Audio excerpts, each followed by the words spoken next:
नमस्कार दोस्तों, टीपीएस के एक नए एपिसोड में आप सभी का स्वागत है।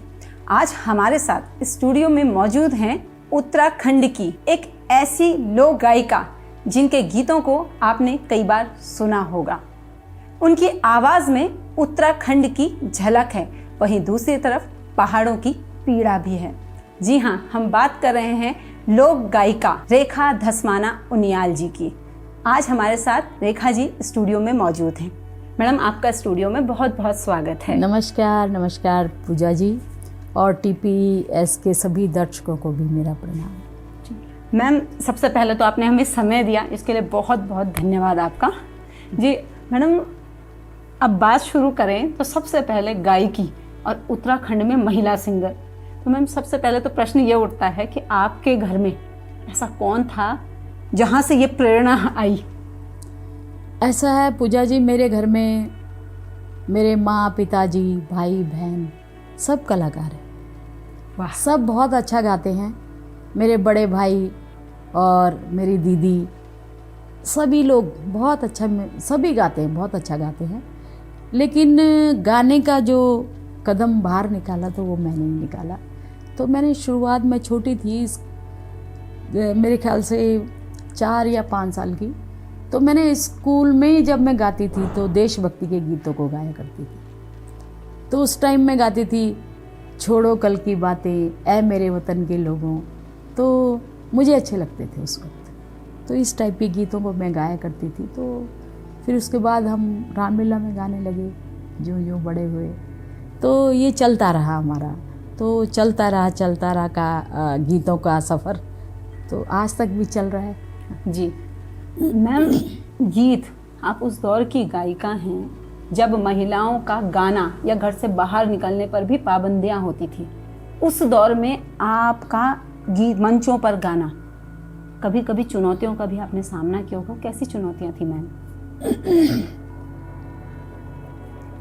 हमारे टाइम में ऐसे तो बहुत ज़्यादा गलत तो नहीं मानते थे कि गीत गाना लड़की का, लेकिन हाँ, हम लोगों के समाज में अच्छा, गढ़वाली उत्तराखंड के समाज में अच्छा नहीं मानते थे कि ये हमारा धंधा थोड़ी है।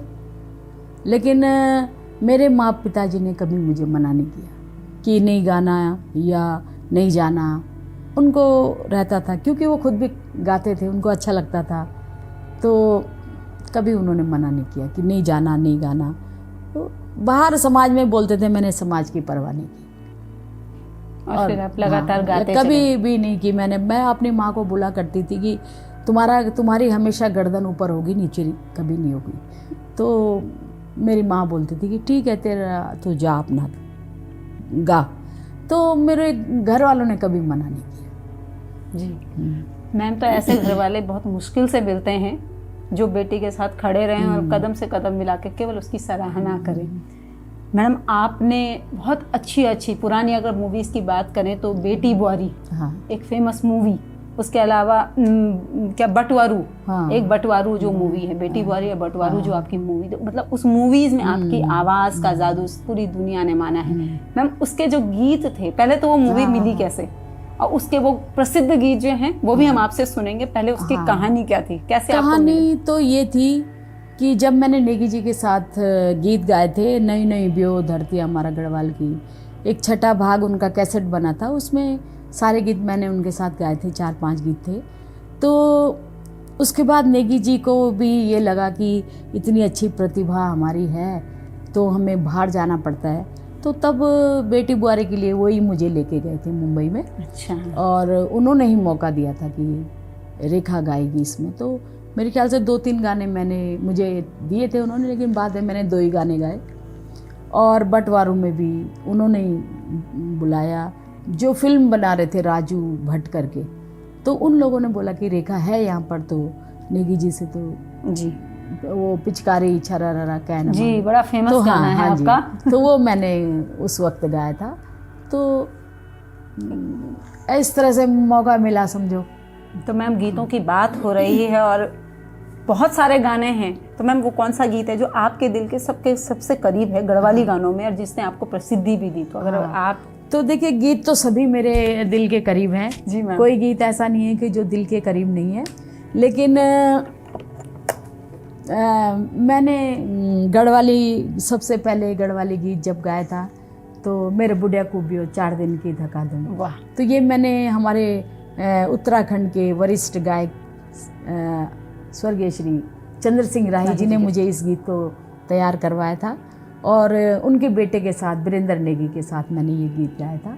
तो उस वक्त ये गाना बड़ा हिट हुआ था। जी मैम। गढ़वाली में, कुमाऊनी में भी मैंने गा रखी है। जी मैम। तो ये गीत मैं आपको सुनाती हूँ। जी मैम।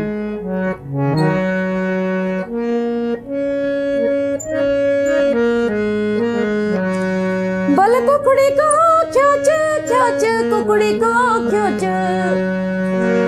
बल कुकड़ी को ख्योच ख्योच, कुकड़ी को ख्योच। और 20 गति कातिका मैना बल जय मना क्या गा ब्योनी हुनिन वे मैना। अरे मेरे बुढ़िया को ब्योची है 4 दिन की धक्का दूं, मेरे बुढ़िया को ब्योची है 4 दिन की धक्का दूं, मेरे बुढ़िया को ब्योची है 4 दिन की धक्का दूं। बल मुंगरियों का प्योला प्योला, मुंगरियों का प्योला। बल 80 साल होएगी बल निर्भय बुढ़िया और बुढ़े ना बोल दूं। अरे मी बनावा प्योला है 4 दिन की धक्का दूं, मी बनावा प्योला है 4 दिन की धक्का दूं। तो ये गीत मैंने मना कर दिया था राही जी से कि मैं नहीं गाऊंगी इस गीत को, लेकिन उन्होंने बोला कि क्या है ये, डांट देते थे कि ऐसा क्यों सोच रही है कि गीत। मैंने कहा सर मैं नहीं, लेकिन जब उन्होंने बहुत जिद की तो मैंने ये गीत को गाया। लेकिन जब ये गीत बाहर आके प्रसिद्ध हुआ लोगों के बीच में, तो जब भी मैं स्टेज में प्रोग्राम के लिए गई तो इस गीत की मांग ज़्यादा हुआ करती थी कि मेरे बुढ़िया को ब्यो, मेरे बुढ़िया को ब्यो। तो तब मुझे एहसास हुआ कि मैं गलत बोल रही थी राही जी। ये हास्य गीत है। जी मैम। हाँ, आपस में एक मस्ती मज़े वाला ये गीत है। बिल्कुल जी मैडम, अभी हम मस्ती और मज़े की बात करें तो बहुत सारे गीत ऐसे हैं जो आज भी लोगों के दिमाग में और जहन में उतरे हुए हैं कि हाँ ये वो सिंगर के गीत हैं। जैसे ये अपने बेटी बुआरी के बहुत सारे गीत हैं आपके, ठीक है। तो बेटी बुआरी जो मूवी थी मैम, उसमें जब आपके कितने, मतलब आपका जो गीत है वो बहुत फेमस भी रहा है, उस गीत की शुरुआत और वो मौका कहाँ से मिला था? ये तो मैं नेगी जी ने दिया था मुझे अच्छा। मौका बेटी बुआरी के लिए। तो उसमें 2 गीत मैंने गाए थे। पहली इंत कभी निवे, कभी निवे, कभी निवे, अब वेत क्या नवे, क्या नवे, क्या नवे। मन अपड़ा बस मानी राई, कोई ऊपरी मन बसी गयाई हो, कोई ऊपरी मन बसी गयाई हो। मन माँ क्या पड़ी सी, क्या पड़ी सी जड़ ज्ञान ओंद, तन माँ कुत गली सी, कुत गली सी जड़ को लगान। कुछ वेग मीत है, कुछ वेग मीत है, वे क्या च समझ मानी आई। मन अपना बस मानी राई हो, मन अपना बस मानी राई। जी बहुत सुंदर गीत मैडम, और बहुत पसंद किया गया था, बहुत फेमस गीत था आपका ये। जी मैम, जब बात हो ही रही है गीत और संगीत की, तो मैडम आपने उत्तराखंड आंदोलन, जहां उत्तराखंड आंदोलन में सभी अपनी अपनी तरफ से भूमिकाएं निभाई, वहां आपने भी अपने आवाज के माध्यम से एक सक्रिय भूमिका निभाई थी। तो मैम वो जो गीत थे और उससे किस तरह का आपका जुड़ाव था? और 2 या अतुल जी और एक दूसरे कोई राइटर हैं, उनके गीत आपने गाए थे मैम, जनगीत कवि जो थे। तो मैंने डॉक्टर अतुल शर्मा जी का गीत था उस वक्त। लड़के लेंगे मर के लेंगे, छीन के लेंगे उत्तराखंड, छीन के लेंगे उत्तराखंड, मेरे पहाड़ के नौजवानों जागो जागो। ये गीत डॉक्टर अतुल शर्मा जी का था। और एक मेरे फादर इन लॉ का, मेरे ससुर जी उत्तराखंड के वरिष्ठ साहित्यकार रहे हैं, श्री धर्मानंद उनियाल पथिक जी, अब तो है नहीं। जी जी जी। तो उनका एक गीत था कि उठ युवा गण देश का युवा वाहिनी सजा, इनकलाब लाउण वाली सुहातुम उठा ध्वजा, उठा ध्वजा। बिजाला पौन पाणी ते हिमालय काठ्यों बिजा, हरि हरिद्वार बिजा, धौली दी प्रयाग बिजा, धौली दी प्रयाग बिजा। गंगा गंगोत्री बिजा, जमुना जमुनोत्री बिजा, गंगा गंगोत्री बिजा, जमुना जमुनोत्री बिजा। बुढ़िया अरे बाला बिजा, सियागढ़ वाल बिजा, सियागढ़ वाल बिजा। उठ युवा गण देश का युवा वाहिनी सजा। तो ये इनका गीत था, काफ़ी लंबा गीत है ये। और एक हमारे उत्तराखंड के वरिष्ठ गायक तो नहीं, राइटर रहे हैं, श्री देवी प्रसाद सेमवाल जी।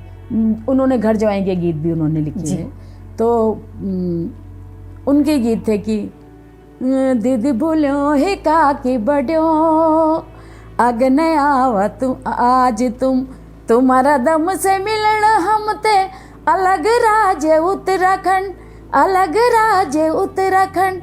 दीदी भूलो है का कि बड्यो, अगन आवा आज तुम। देवी दुर्गा भगवती काली महाकाली नारी, देवी दुर्गा भगवती काली महाकाली नारी। दैत्य दानवों को सर्व नाश करण वाली नारी, कुर्ची द्यायु दमन चक्र जुल्म अत्याचार तुम, तुम्हारा दम से मिलन हम ते, अलग राज्य उत्तराखंड, अलग राज्य उत्तराखंड। तो इस टाइप के गीत, उनका एक दो गीत और भी थे, शायद मुझे इस टाइम याद नहीं है। जी जी तो इस तरह से जो गीत थे, इन्हीं गीतों के माध्यम से मैम लोगों में वो जोश भरा था। जब हम इतनी सारी चीज़ों को झेल रहे थे, यातनाएं बहुत सारी दी गई थी उस समय, राज्य बनाने जब बन रहा था उत्तराखंड, तो आज की पीढ़ी को बहुत आसान लगता है कि सब कुछ। बड़ी सिस्टर जी वो जेल में रही उस वक्त जी, उनको भी वो भी थी, गीत गाती थी, आंदोलनकारियों में वो भी शुमार, आंदोलनकारी। तो कहती है दीदी कि मैं उस वक्त जेल में रही, कैसा लगा होगा हम लोगों को, लेकिन हमेशा आगे रही, वो हमेशा आंदोलन में जी। तो वो दौर था जब इस राज्य की कल्पना केवल सोच में ये राज्य था, और आज हम इस राज्य के नागरिकों के रूप में इस राज्य में, मतलब राज्य में हैं। ये एक अलग राज्य पहचान मिल चुका है और देश भर में इसका अलग सी पहचान पाया है उत्तराखंड ने। मैम उत्तराखंड की संस्कृति में मांगलों का एक विशेष महत्व है। तो जब मांगल की बात होती है तो रेखा धस्माना उनियाल जी की बात तो जरूर होती ही है। मैम हमने सुना है कि आप इन मांगलों को निःशुल्क प्रशिक्षण भी देते हैं नए बच्चों को, ताकि जो हमारी ये संस्कृति की का एक अहम जो हिस्सा है ये जीवित रहे और आगे की पीढ़ियों को ये सुरक्षित मिल सके। मैम किस तरह से शुरू हुआ था ये पूरा? देखिए ऐसा है पूजा जी कि इस मांगल को जब राही जी जिंदा थे तो वो मेरे को कहा करते थे कि रेखा मैं तेरे से मांगल करवाऊँगा। तो मैंने कहा ठीक है सर। फिर उसके बाद हुआ नहीं, मेरी भी शादी हो गई, मैं चली गई मुंबई, बस ऐसे ही हो गया। फिर तो वो मेरे दिमाग में था। तो मैं जब डॉक्टर माधुरी बर्थवाल जी से मिली तो मैंने उनको बोला कि दीदी इस काम को हम करते हैं, क्योंकि आज लोग इस परंपरा को भूलने लगे हैं। तो दीदी ने बोला कि ठीक है।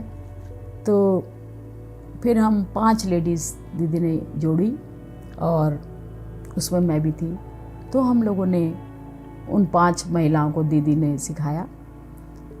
उसके बाद ये परंपरा 5 महिलाएं जब आगे बढ़ी, उन्होंने सीख लिया, तो फिर सब तितर बितर होने लगी। कोई इधर चला गया, कोई उधर चला गया, कि मतलब अपना अपना ग्रुप बनाने लगे।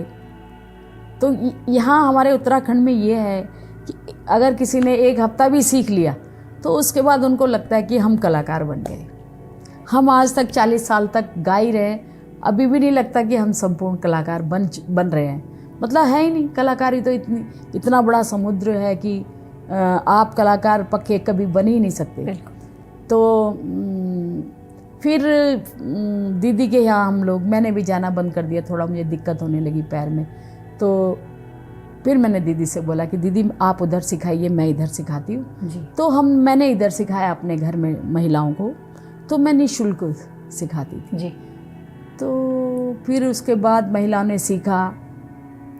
लेकिन मैंने ये देखा है पूजा जी, किसी को निःशुल्क शिक्षा नहीं देनी चाहिए, क्योंकि उस चीज़ की कदर ख़त्म हो जाती है, कदर नहीं करते लोग, क्योंकि वैल्यू ख़त्म हो गई उसकी। तो अब क्या है कि अब मैंने फिर अपना एक ग्रुप बना लिया, तो हम लोग जाते हैं मांगल में, और लोग जहाँ भी मैं जाती हूँ लोग बड़े खुश होते हैं।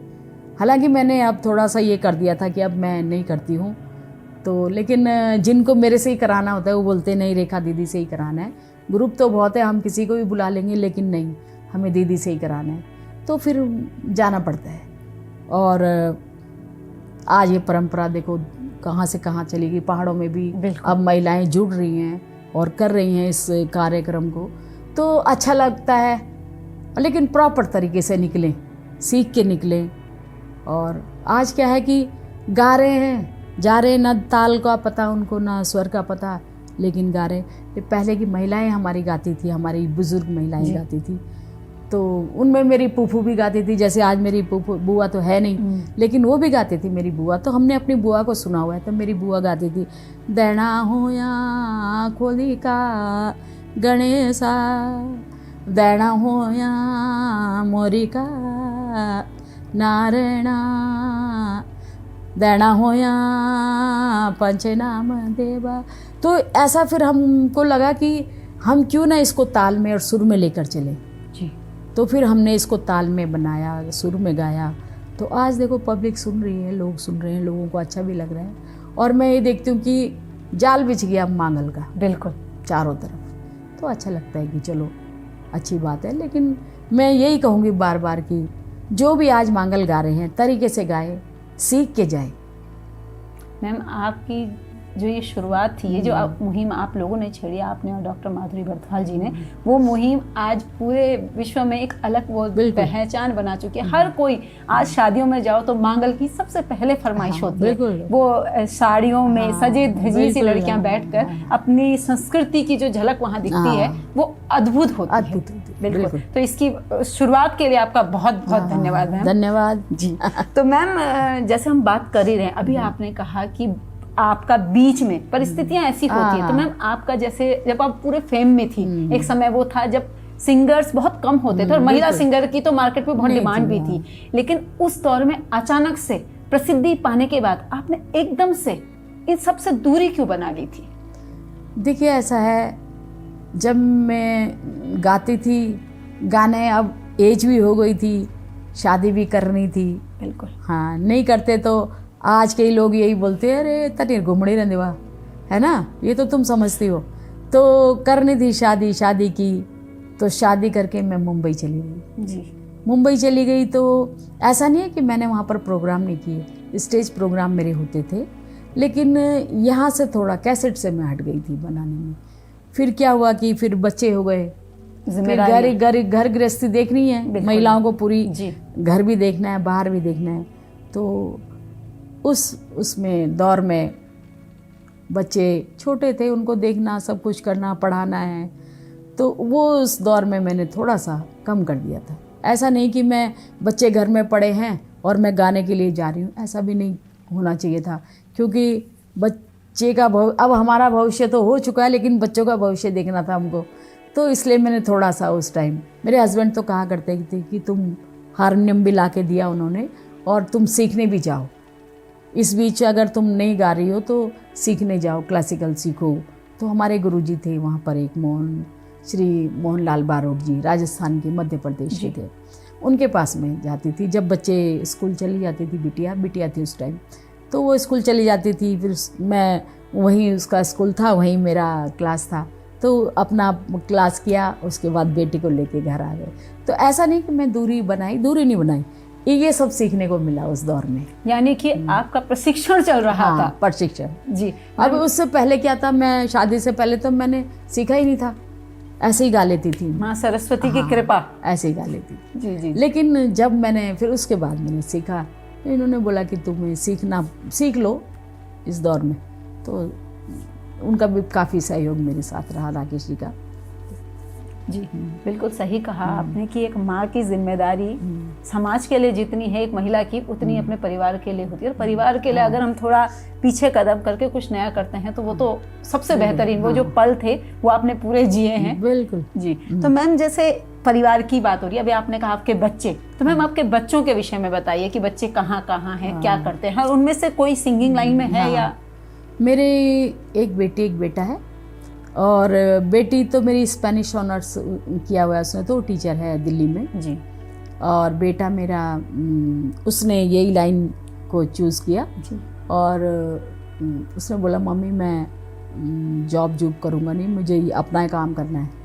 तो उसने पढ़ाई की, ग्रेजुएशन की, और ये भी साथ साथ किया म्यूज़िक। जी जी। तो उसने क्लासिकल किया शुरू से, 6 साल का जो कोर्स होता है उसको कंप्लीट करके, फिर इतना सब उसको कंप्लीट होने के बाद उसको वो सेटिस्फेक्शन नहीं हो रहा था उसको कि मैं कुछ कर पा रहा हूँ। फिर उसने बोला पापा मुझे प्रोफेशनल तरीके से सीखना है। तो फिर हमने उसको चेन्नई भेजा, AR रहमान जी के स्टूडियो में सीखा उसने। फिर वहाँ जाकर उसने सीखा और आज वो काफ़ी जगह म्यूज़िक कंपोज़र बन गया समझो। जी जी जी। तो मुंबई में रहा, बालाजी टेलीफिल्म में भी उसने काम किया और अपना भी काम करता रहता है और चलता रहता है उसका अपना। मतलब ये जो परंपरा है माँ की गीत परंपरा, वो जो है बेटा ने आगे बढ़ाई है। बहुत अच्छा गाता है। हाँ जी। रेखा भारद्वाज जी के साथ भी उसने म्यूजिक दिया। जी हाँ जी, 1-2 गीतों में। जी जी। और करता रहता है वो प्रोग्राम अपने। जी, बहुत अच्छा लगता है मैम जब अपने बच्चे जो है अपनी जो प्रतिभा है, ये जो शौक है उसको आगे बढ़ाते हैं सर। मैम जैसे अब बात हो ही रही है गीतों की बात, तो आपके ससुर जी, हाँ जी, पथिक जी का एक गीत है जो बहुत फेमस हुआ। वो गीत अपने आप में बहुत अलग है, इसलिए क्योंकि उसमें उत्तराखंड की धारे खाल नौला, मतलब कोई ऐसी जगह छूटी नहीं जिसका वर्णन उस गीत में ना हो। तो आपका गीत है आओ लोगों झांकी देखा, तो वो गीत क्या? सांस्कृतिक वगैरह सब कुछ है इसमें, पर्यटन है, सांस्कृतिक और दार्शनिक है, सब कुछ है इसमें, बहुत है। मैम वो जो गीत था वो लेखन आपके ससुर जी का, पथिक जी का। तो मैम वो गीत कैसे उसको बनवाया, किसका सहयोग मिला? पार्ट 1 है वो उत्तराखंड, वैसे उन्होंने गढ़वाल दर्शन रखा हुआ था उसका नाम, तो नाम फिर मैंने ही उत्तराखंड दर्शन कर दिया, लेकिन अभी उसका गढ़वाल का ही वर्णन है। उन्होंने तो ठीक रखा था नाम, लेकिन मैंने इसको चेंज किया। लेकिन क्या है कि अब सेकंड पार्ट हम सोच रहे हैं बनाने की, तो अभी उसके लिए थोड़ा वक्त लगेगा। तो ये गीत उन्होंने बहुत पहले लिख लिया था, मेरे ख्याल से 50 साल पहले। तो उन्होंने बच्चों के लिए लिखा था, वो खुद भी टीचर थे। जी जी जी। दिल्ली में गवर्नमेंट स्कूल के टीचर थे हिंदी के, तो उन्होंने तभी लिख लिया था कि आओ बच्चों तुम्हें दिखाएं जाके ये गढ़वाल की, तिलक लगावा माटी को तुम भारत का ये भाल की, नमो नमो गढ़जनी। इस टाइप से उन्होंने धुन बनाई थी अपने हिसाब से। तो फिर उन्होंने मुझे दिखाया, तो मैंने उनको बोला कि पिताजी ये इसको क्या है, ये पैरोडी टाइप का बन जाएगा, इसको हम चेंज कर देते हैं जी। तो उन्होंने कहा कि अब तुम हंसते हंसते कि तुम्हारी इच्छा, तुम जो कुछ करते हो ठीक है। तो फिर हम लोगों ने इसको धुन बनाई, ये राही जी के बेटे हैं वीरेंद्र ने भी, तो हम लोग बैठे, हमने ये धुन बनाई। फिर हमने इस धुन को चेंज किया। फिर इसके काफ़ी वेरिएशंस हैं इस धुन में, अलग अलग धुन है, हर पैराग्राफ की अलग अलग धुन है। तो क्योंकि एक ही धुन में रहता तो लोग बोर हो जाते, तो हमने इसको अलग अलग किया। मैम आपका जो ये गीत है, इसी के विषय में कहा जाता है कि ये 23 मिनट का गीत जो है, ये एकल गीत जिसमें 16 छंद। बिल्कुल बिल्कुल, ये अपने आप पे बहुत बड़ी उपलब्धि है, क्योंकि जो संगीत के लोग हैं वो इसे बहुत अच्छे से समझ पाएंगे कि 16 छंद आसान नहीं होते, लेकिन आपने वो कर दिखाया। और वो बहुत पहला प्रयोग, वो इस तरह का पहला प्रयोग है गढ़वाल में, मेरी जानकारी के हिसाब से। तो मैडम वो जो गीत था वो क्या गीत था? वो गीत मैं आपको सुनाती हूँ। जी मैम। आवा लोगों झांकी देखा अपना ये गढ़वाल की, हो तिलक लगावा ई माटी को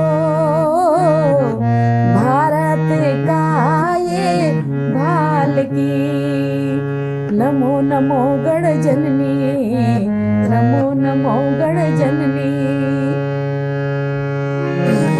देवभूमि बोदानी को नर नारायण वास च, पार्वती को मैत्रेय कीच, शिव जी को कैलाश च। देवी और देवताओं को भी एक हर पर्वत पर वास च, तपोभूमि ऋषियों की च, सबको यो विश्वास च। गंगा जमुना धौली काली, शान चन गढ़वाल की, हो तिलक लगावा ई माटी को, भारत का ये भाल की। नमो नमो गढ़ जननी, नमो नमो गढ़ जननी, नमो नमो गढ़ जननी, नमो नमो गढ़ जननी। तो बहुत ही ये 23 मिनट का गीत है। जी बिल्कुल, और बहुत शानदार गीत। इसमें जिसने उत्तराखंड, वास्तव में जो उत्तराखंड को नहीं जानता हो, उत्तराखंड की विशेषताएं जिसे ना पता हो, अगर ये गीत सुन ले तो शायद उसे एक एक चीज का उसे पता चल जाए, वो कभी ये ना और सोचे पता चलेगा। और मैं ये समझती हूँ कि इस गीत को अगर कोई अकेले में इसको सुने तो एक मेडिटेशन, ध्यान जो होता है वो भी इंसान का बिल्कुल है मैम। मतलब आप गाने को सुन के पूरी एक इमेज उत्तराखंड की जो बनती है पॉजिटिव, मतलब जो पूरी इमेज बनती है वो इतनी आसानी से एक ही गीत में बनाना मुश्किल है, और बहुत खूबसूरत सा गीत है।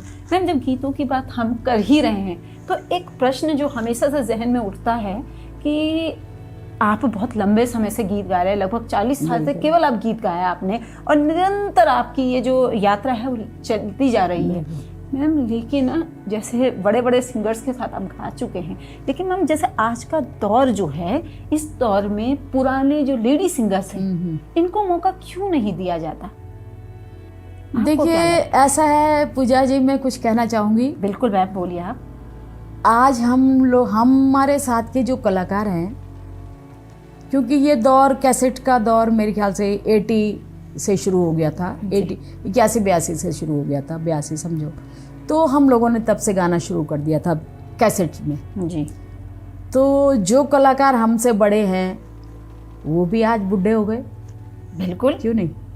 तो मैंने ये सुना है कि जो हमारे पुराने कलाकार हैं, जो हम साथी कलाकार हैं, तो वो कहा करते हैं कि नई लड़कियों को से गवाओ, पुरानी तो बुढ़ी हो गई अब। अरे तो बुढ़ी क्या होए, आप क्या जवान है अभी तक। ऐसा नहीं होना चाहिए, क्योंकि अगर ठीक है हम बुढ़े हो गए तो आप भी बुढ़े हो गए हैं। और लता जी तो 80, 82, 85 साल तक गाती रही, तो उन्हें क्यों नहीं किसी ने बुढ़ा बोला। उनकी आवाज़ तो 85 साल तक भी ऐसे थी बिल्कुल जैसे छोटी बच्ची गा रही है। तो रियाज सबसे बड़ी बात है। हम भी आज रियाज करते हैं उन्हीं की तरह, ये जो लोग आज गा रहे हैं बूढ़े हो गए, उन्हीं की तरह हम भी रियाज करते हैं। और मैंने ये देखा कि चाहे जेंट्स है चाहे लेडी है, आवाज़ में तो फ़र्क आ ही जाता है एक एज के बाद। लेकिन तुम रियाज करते रहो तो आवाज़ सधी रहेगी आपकी, ऐसी बात नहीं है। और ठीक है हम हीरोइन के लिए नहीं गाएंगे, लेकिन हम और भी कुछ गा सकते हैं। ऐसा भजन है, ये है, सब है, गा सकते हैं। ऐसा नहीं बोलना चाहिए कि आज नई लड़कियों को ढूंढो, 20 साल की तुम 70 प्लस हो गए और अब तुम बोलोगे कि 20 साल की लड़की के साथ मैं गाना गाऊंगा, तो ऐसा नहीं होता। आवाज़ तो पता ही चली जाती है। ऐसा नहीं बोलना चाहिए। हाँ, ये चीज़ ये मेरे तक बात आई तो मुझे बोलना पड़ रहा है। अब जब आप पूछ रही हैं तो इसलिए बोलना पड़ रहा है। जी मैम, आपके जैसे मैं ढूंढ रही थी पूरा, जब सर्च कर रही थी तो आपके जो गीत थे जैसे नयू नयू ब्यो, हाँ, मुझे याद है कि जब हम थोड़ा बड़े, क्योंकि एज इतना गैप है हम लोगों में, कि जब मैंने वो गीत सुना तो मुझे लगता था ये गीत किसी और का है, लेकिन जब मैंने वास्तव में उसको बहुत सर्च करने के बाद वो गीत मिला कि वो गीत मूल आपका है।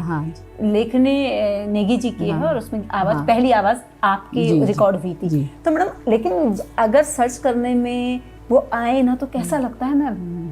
आप अच्छा नहीं लगता, मुझे भी खुद बुरा लगता है, क्योंकि नेगी जी एक नाम है। बिल्कुल, और हर कोई चाहेगा कि हम नेगी जी के साथ गीत गाएं। तो हम भी जब गाते थे तो बड़ा अच्छा लगता था कि नेगी जी के साथ हम गीत गा रहे हैं। तो फिर नेगी जी ने बाद में किसी और से गवा दिए। तो ये चीज़ मुझे भी अच्छी नहीं लगी, क्योंकि जब उनका 7वां भाग बन रहा था तो मैं मुंबई में थी उस वक्त, तब उन्होंने मुझे बुलाया था, तब मेरी बेबी होने वाले था, तब मैं नहीं आ पाई वहाँ से। तो शायद इस चक्कर में उनको लगा कि रेखा का हस्बैंड नहीं भेजता है, तो उन्होंने फिर मेरे गीतों को भी कटअप कर दिया और लोगों से गवा दिए। तो ये बात मेरी हुई भी थी, उनसे तो नहीं हुई पर उन्हीं के लोगों से हुई। तो तब मेरे को ये लगा कि नेगी जी तो सागर हैं, उनको तो मेरे गीतों को मेरे से ही गवा देते, चाहे वो कुछ समय के बाद गवाते। आज तो यूट्यूब का टाइम है, रात को अभी रिकॉर्डिंग करो, थोड़ी देर में लोगों के बीच में वो गीत आ जाता है। जी। तो ऐसा तो इतनी हाय तौबा तो थी नहीं, उन्हीं गीतों को अब कर लेते, और शायद वो आवाज़ मिक्स भी होती है अब भी। जी, अब तो बहुत सारी चीज़ें हैं मैम। वो तो दौर जब जिसमें आपने गाया है वहाँ तो रिकॉर्डिंग होती थी, एक दिन रिकॉर्डिंग के और दूसरे दिन आपका सीधा, मतलब पहले दिन रियाज होता था, दूसरे दिन सीधा से आप प्रैक्टिस के लिए टाइम नहीं मिलता था। मैंने ऐसे सुना है। कितनी सच्चाई है मैम इसमें? उस वक्त तो हम लोग बहुत बिजी रहा करते थे, तो सुबह से शाम तक सुबह 10 बजे घर से निकल जाते थे, रिकॉर्डिंग होती थी वही 12 बजे से शुरू होती थी।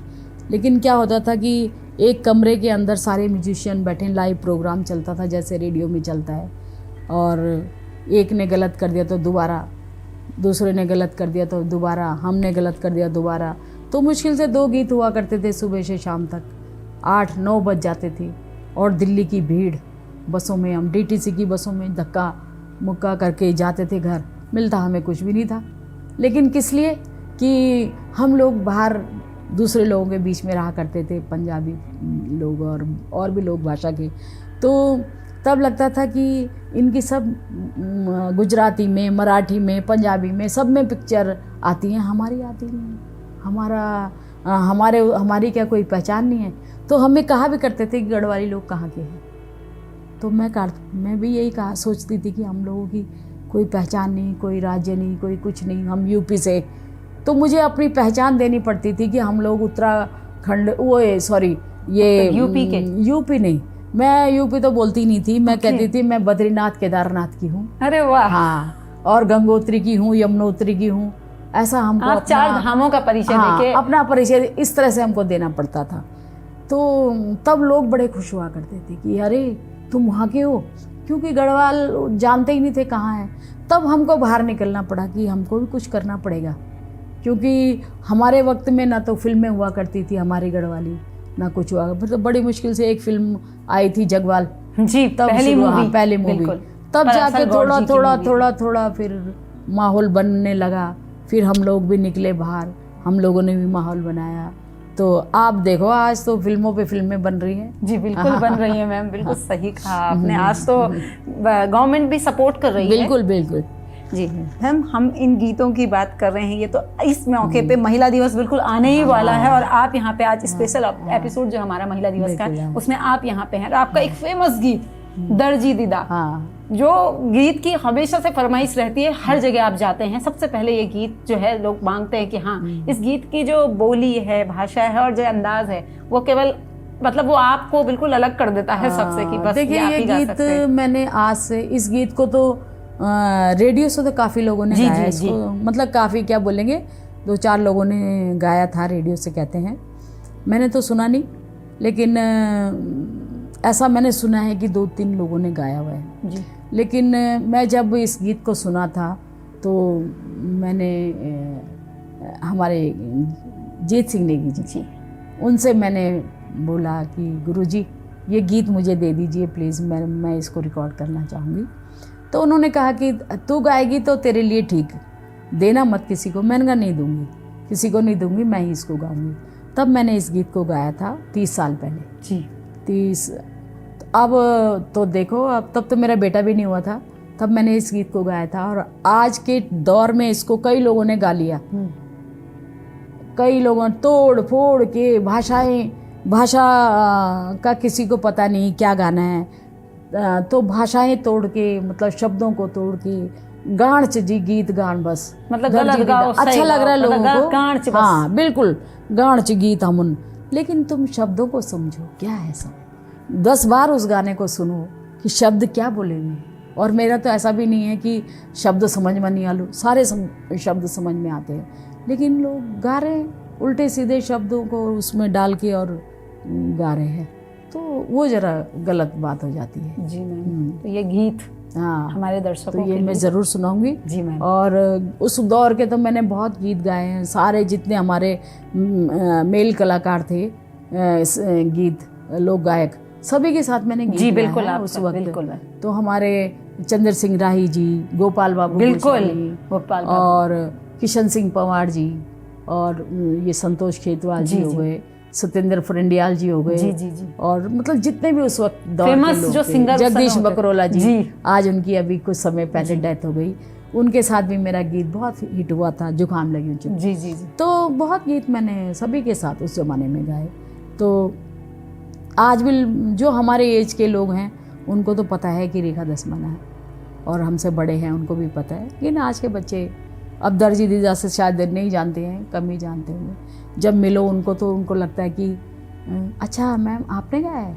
मैंने कहा बुढ़िया दी कण बैठ गया तब यहाँ मतलब ये थोड़े हाँ हाँ, तो हंसते कि नहीं मैम आप बुढ़े कहाँ हो, आपने तो बहुत अच्छा ये जो गीत है ना, ये गीत में जो आवाज, मतलब आपकी आवाज इतनी खनकती है इसमें, बिल्कुल अलग से, मतलब लोगों को लगता है किसने गाया, और जब लगता है तो मेरे साथ भी एक बार एक वाकया हुआ था, आपको मैंने फोन भी किया था, मैडम ये आपका गीत है क्या? मैंने खुद फोन किया था जी। तो मैम प्लीज ये गीत।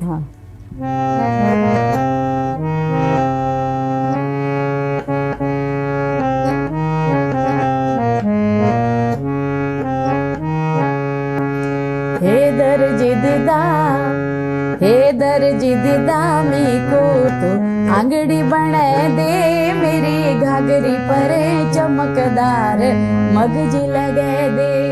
हे दर्जी दीदा मीको तो आंगड़ी बना दे, मेरी घाघरी पर चमकदार मगजी लगे दे। मिली आज नैनी डांडा देवी तमाशा जान, देवी कनौक भोगट्या मिली आज वक चढ़ाण। मिली आज नैनी डांडा देवी तमाशा जान, देवी कनौक भोगट्या मिली आज वक चढ़ाण।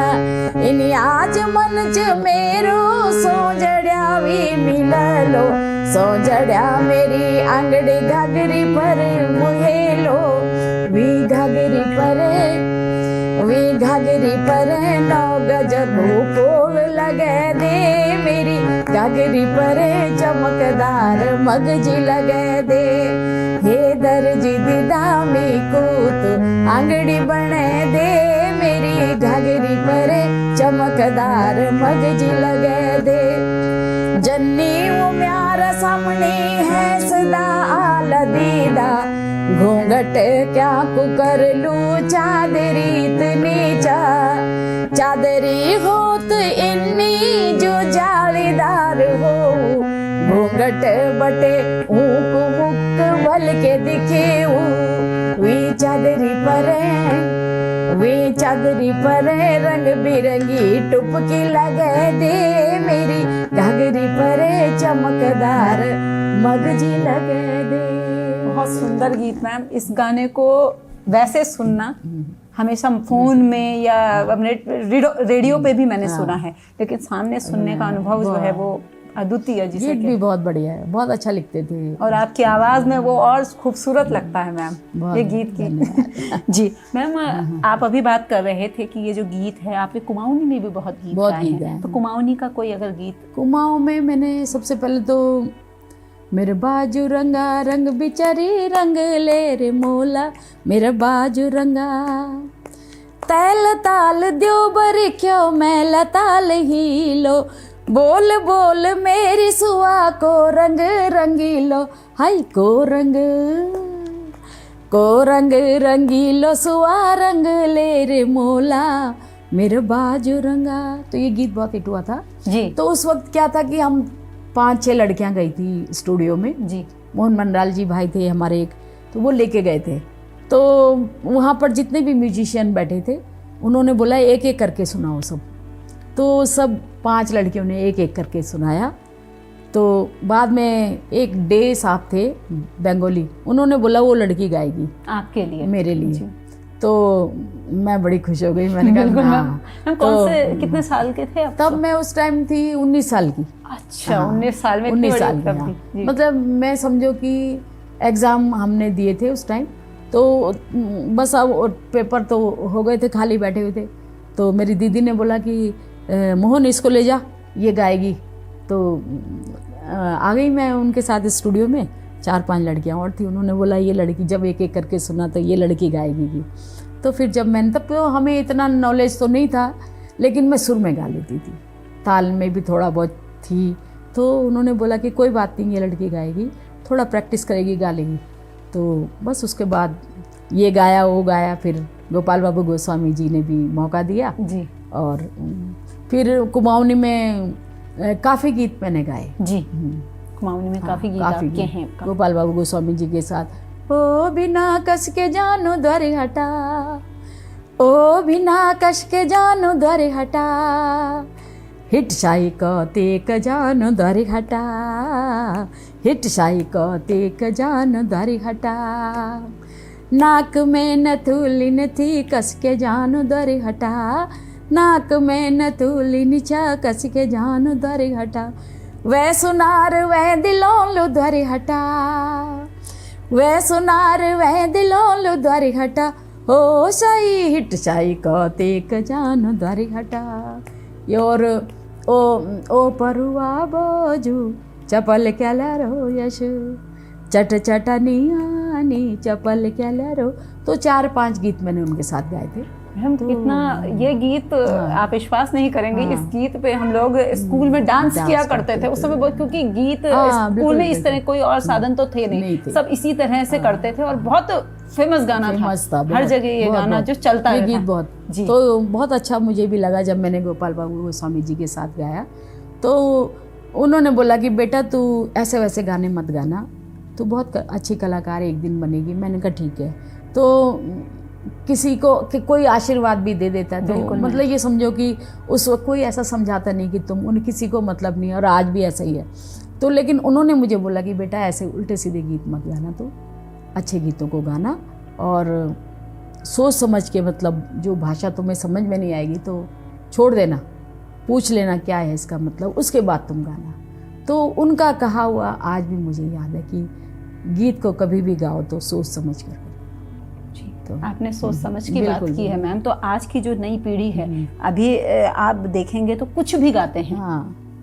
अभी आप कह रहे थे कि स्वरों का समझ नहीं है, शब्दों का चयन, शब्द भी गलत गाते हैं। तो मैम कैसा लगता है उस समय की आज की पीढ़ी ऐसी है, और कितना बुरा सा एक दौर जो है ये चल रहा है संगीत के लिहाज से। तो मैम जो नई पीढ़ी है उनको आप क्या संदेश देना चाहती हैं अपने माध्यम से? देखिए, नई पीढ़ी का भी कोई कसूर नहीं है, क्योंकि घरों में आजकल अपनी बोली भाषा नहीं बोली जाती। मैंने ये देखा कि पहाड़ से महिलाएं आ गई यहाँ पर जैसे, तो या बरसों से यहाँ पर रह भी रही हैं, तो अपनी भाषा को नहीं भूलेंगे। देखिए, मैंने कभी नहीं गई। मेरा बचपन, मैं ही अपने भाई बहनों में मेरी पैदाइश पहाड़ की है, लेकिन उसके बाद मैं जब पढ़ने लगी 1st 2nd में, उसके बाद हम पहाड़ में गई नहीं कभी मुड़ के। लेकिन हमारे घर में पहाड़ी बोली जाती थी, गढ़वाली।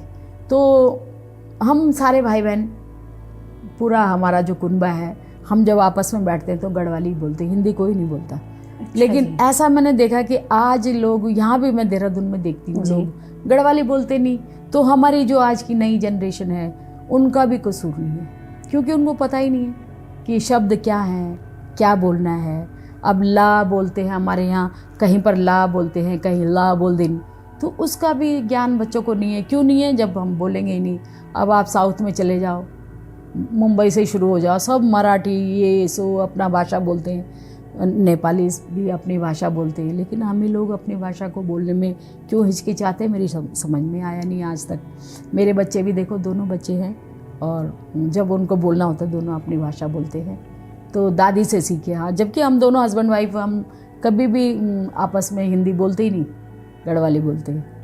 तो मुझे तो इतनी आदत पड़ गई कि अभी मैं आपके साथ हिंदी बोल रही हूँ, लेकिन बीच बीच में मुझे गढ़वाली बोलने को ना ना आप गढ़ो लिम्बी बोल सकते हो, हम तो कोई दिक्कत नहीं, हम तो बयान कर आदत पड़ गई कि ज्यादा लोग के छी मैम की हिंदी मुँह लोग की ज्यादा लोग समझेला ये कारण जरा हिंदी में नहीं तो इनको कोई दिक्कत नहीं। भी मैं तो गढ़वाल गीत आंदा ही नहीं छा, बिल्कुल नहीं आंदा। तो कनम हम तरसदा छा कि हम ते आला गीत, तो तब मैं रेडियो सुन दो जो सुबह 5 बजे शाम वक्त दिल्ली बटे नंदा छा गीत, तो वे माँ महेश तिवारी जी और चंद्र सिंह राही जी, जगदीश ढोंडियाल जी, यूँ का गीत आना रन चाहता। तब मैं 5 बजे अपना कंदूड़ पर लगा के बैठ जान छो कि मैं गीत, मेरी माँ बोल छे कि बात तो गीत सुन ले हैं तो मैं गीत सुनने बैठ जान छो। तो कन माँ कन कभी इन हुए बच्चों कभी मना नहीं कर कि ना हम नहीं करने, जैसे आज की पीढ़ी करती है। ना हमारा बच्चा उनका भी नहीं बोलेगी किला बना तुम गढ़वाली माँ, नहीं हम तो हमेशा गढ़वाली माँ बात करना।